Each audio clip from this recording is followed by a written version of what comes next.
Öğrenciler buna henüz psikolojik olarak hazır değiller. Çünkü yerleşim sıkıntısı vesaire var. Fakat şu anda öğrencilerin psikolojisi yani çok kötü durumda olduğu için okulların açılması sosyalleşme açısından iyi gelebilir diye düşünüyorum. Öğrencilere öncelikle bir yaşam alanı tanınmalı. Özel gereksinimli ihtiyaç karşılandıktan sonra okul olabilir diye düşünüyorum. 1 Mart biraz erken gibi. Öğrencilere ders yerine psikolojik destek verilse bence daha mantıklı olur. Çünkü öğrencilerin şu anda psikolojik desteğe çok ihtiyacı var. Çok fazla psikoloğa ihtiyaç var ya da gönüllü psikologlarımız falan da oluyor. Bence dersler yerine ya da derslerin yarısı psikolojiyle alakalı olup yarısı da normal dersler şeklinde işlenebilir. Hazır değiller. Çünkü ne olacağımız belli değil. Her gün artçı sesten depremler oluyor. Bu çocuklar okula giderlerse psikolojikleri zaten bozulmuş. Veremezler. Çünkü hep akılları, fikirleri o depremde. Adamlar evlerine giremiyorlar, sokakta kalıyorlar. Çocuklar okula gidip ne yapacak okulda? Hiç olmazsa birkaç gün daha geçsin, 15-20 gün daha geçsin, ortalık bir yatışsın. Ondan sonra ne olacağını yine bilemeyiz, Allah bilir.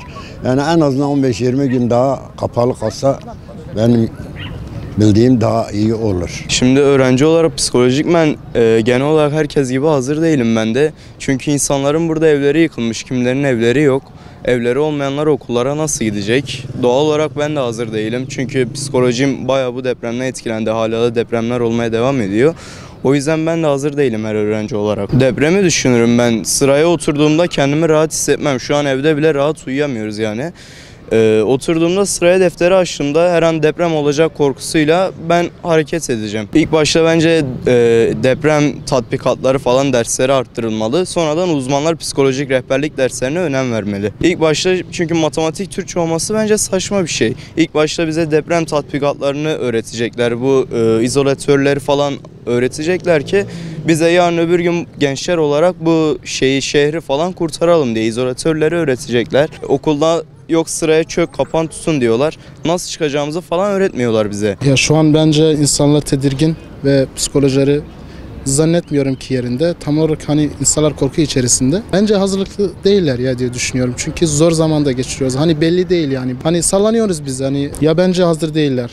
Çünkü bu zaman bu depremi atlatmaları biraz zaman alma imkanları olabilir yani. Bu evrede yapılması gereken okul değil. Okul psikolojik destektir. İnsanlık yaralı can pazarında. Herkes ölmüş, dirilmiş. Ben defterden bir konudan ne anlam çıkarabilirim ki?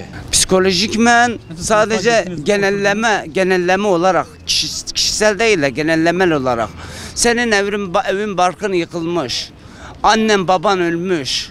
Sen daha onun yaşındayken nasıl ders öğrenebilirsin? Şu an ben öğrenci olarak kendi adıma konuşuyorum. Ben şu an hazır değilim mesela. Psikolojik ben hazır değilim yani. Aynı ara sallanıyoruz, o yüzden hazır değiliz. Psikolojimiz bozuk, evde duramıyoruz mesela. Sabahlara kadar yatamıyoruz. Ya okula gidince dersten bir şey anlayacağımızı sanmıyorum. Çünkü aklımız derste değil. Psikolojimiz çok bozuk. Okula gitmeyi düşünmüyorum şu an. Çünkü psikolojik ben derslere kendimi veremiyorum yani.